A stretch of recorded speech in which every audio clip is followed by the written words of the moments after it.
Assalamualaikum, apa kabar Anda semua? Bersama saya lagi Nazir bin Abdullah. Pada perkongsian kali ini, saya akan bawakan kepada Anda semua bagaimanakah cara ataupun tips-tips yang kita perlu lakukan untuk kita membuat bonsai bersaiz mini ataupun meme bonsai. Baiklah teman-teman, pastikan Anda mengikuti perkongsian saya ini hingga selesai, oke? Jom kita teruskan.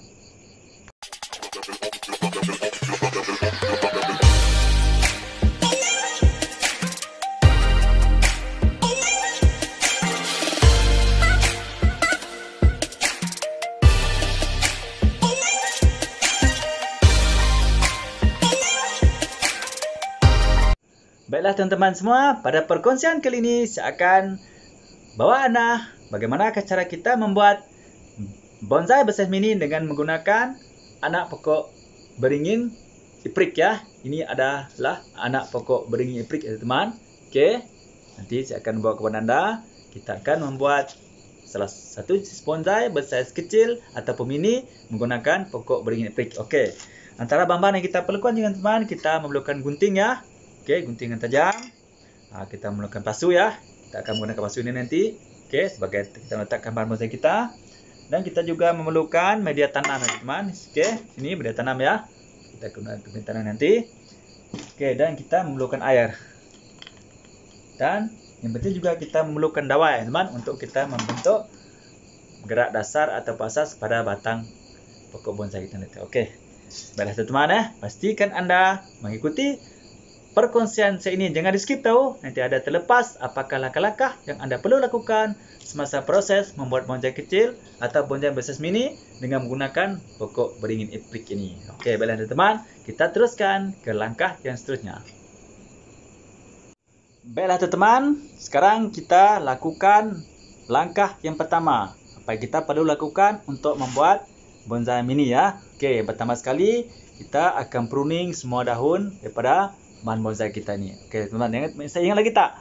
Apakah tujuan kita melakukan pruning ataupun pemangkasan kepada daun bahan bonsai kita ni? Ini adalah bertujuan untuk memudahkan kita melihat gerak batang ataupun dahan pada bahan bonsai kita ni. Okey.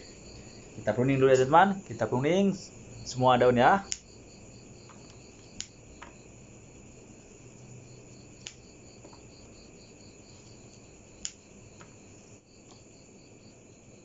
Teman-teman jangan bimbang ya, jangan risau sebab pokok beringin iprik ini juga merupakan salah satu jenis pokok yang mudah ya, mudah hidup.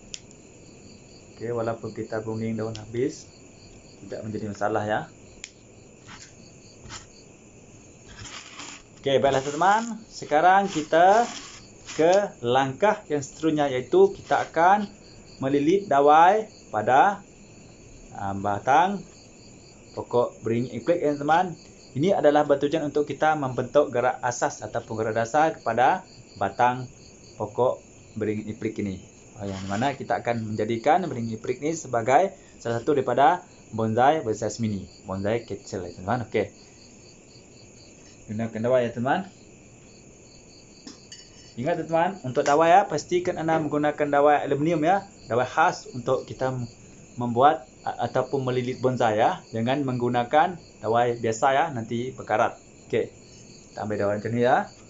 Kita akan ambil banyak sikit. Okey, kita ambil banyak sikit ya. Kita melilit. Ingat teman-teman, untuk tip melilit ya, pastikan teman-teman jangan melilit terlalu ketat ya pada bahan bonsai kita. Okey, macam ni. Kita suka dulu ya. Tu, lebih kurang macam tu. Okey.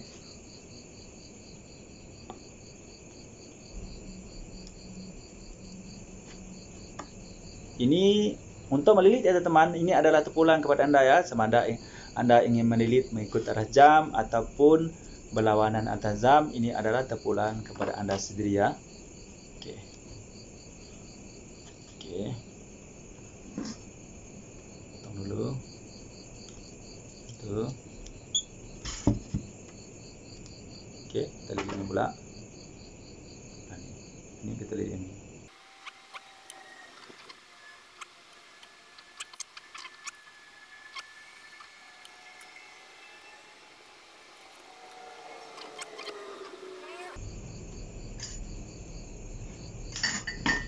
Oke, teman-teman, bila dah kita siap didik macam ni ya, sekarang kita akan mula membentuk ya. Bagaimanakah arah tujuan kita membentuk dasar ni.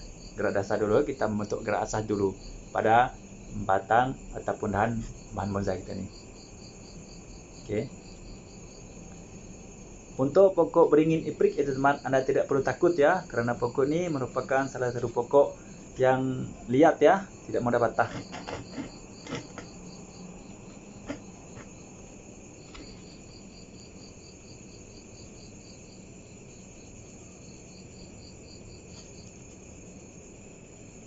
Oke, gitu ya. Ini mula-mula kita membuat gerak asas ya, ataupun gerak dasar dulu untuk bahan bonsai kita nih.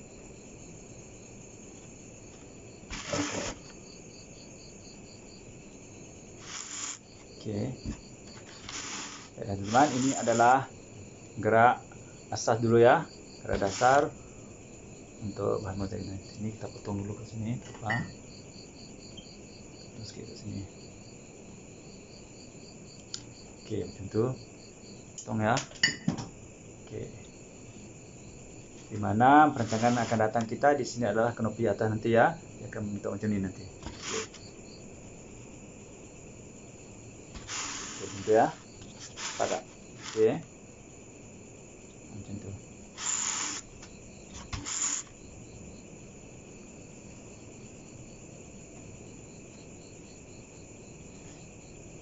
Oke, baiklah teman-teman, bila dah selesai macam ni ya, kita akan memindahkan bahan bonsai kita ni ke dalam pasu yang baru ya. Oke, kita sediakan pasu baru kita dulu.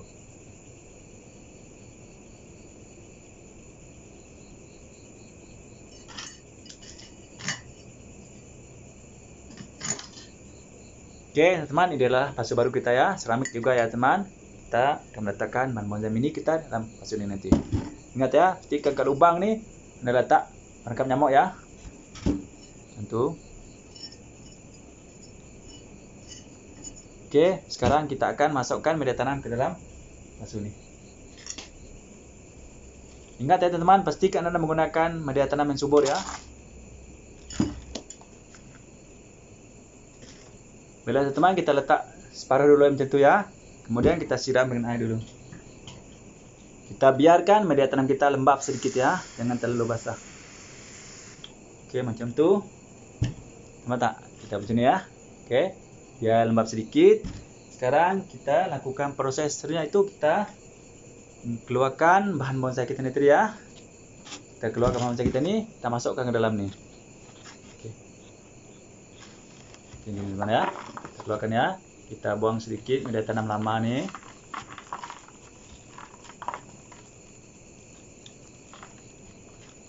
Jangan buang semua ya, tinggal sedikit.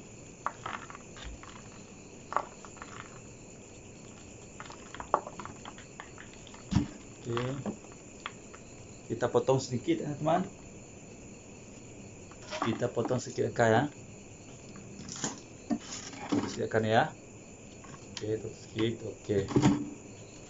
Sekarang kita masukkan bahan bonsai kita ni ke dalam pasu yang baru ni. Oke, bismillah. Oke, kita masukkan macam tu ya. Macam tu. Ini adalah akar gantung ya teman. Kita biarkan tak apa dalam ni. Kita tekan-tekan sikit macam tu sikit. Oke, lepas tu kita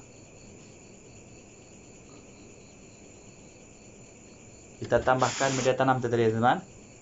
Oke, kita tambahkan media tanam tadi ya. Oke.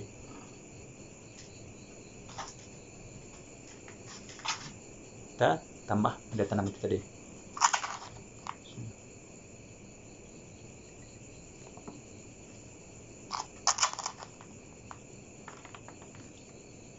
Kita tekan sedikit ya teman-teman, biar padat sedikit ya, supaya bahan bonsai kita tidak bergoyang ya.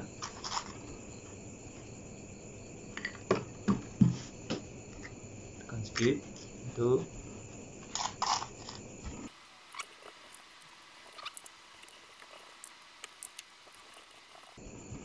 Kemudian kita siram dengan es lagi ya, biar media tanam kita lembab sedikit ya.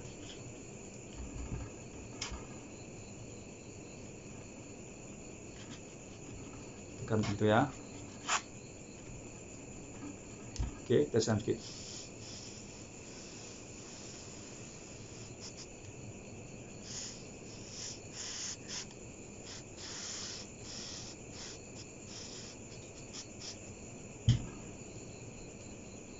Oke, nampak tak?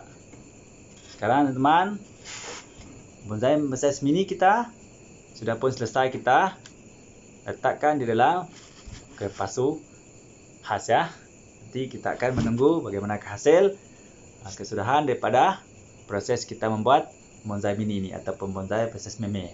Baik teman-teman, saya rasa cukup sampai setakat ini dulu perkongsian daripada saya untuk kali ini ya teman-teman, yaitu bagaimanakah cara kita membuat bonsai mini ataupun bonsai bersize kecil dengan menggunakan pokok beringin iprik sebagai bahan untuk kita jadikan sebagai bahan bonsai mini kita teman. Baiklah teman-teman, seperti biasa ya, sekiranya Anda merasakan perkongsian daripada saya kali ini bermanfaat kepada Anda ya teman-teman, pastikan Anda klik tombol loceng dan tekan tombol subscribe supaya Anda menjadi orang yang pertama akan dapat mengikuti perkongsian daripada channel saya ini, terutamanya channel berkaitan dengan bahan tanaman bonsai ya teman-teman. Okey, bagi Anda yang belum subscribe teman-teman, silakan subscribe ya, karena subscribe itu sangat mudah. Marilah sama-sama kita berkongsikan ilmu yang manfaat. Kita sharekan teman-teman ilmu-ilmu manfaat, insya-Allah kita akan dapat manfaatnya juga insya-Allah nanti teman-teman. Baiklah teman-teman, bagi Anda yang mempunyai cadangan ataupun persoalan ya, ataupun komen, sila tulis ya cadangan Anda ataupun persoalan Anda di ruangan komen nanti, insya-Allah saya akan jawab pertanyaan Anda.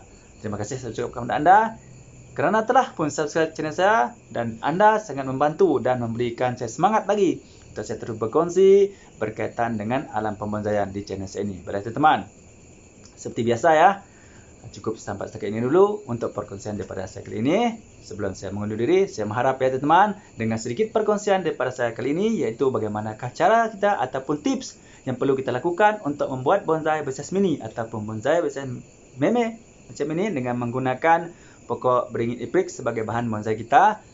Saya mengharapkan ya Anda akan mendapat sedikit manfaat ataupun sedikit info bagaimanakah cara untuk membuat bonsai bersize mini. Baiklah teman-teman, cukup sampai setakat ini dulu perkongsian daripada saya untuk kali ini. Seperti biasa ya, sebelum saya mengakhiri perkongsian ini, marilah kita sama-sama bersalawat kepada kekasih kita Muhammad sallallahu alaihi wasallam. Allahumma shalli ala sayyidina Muhammad wa ala alihi washabbihi wa barik wasallim.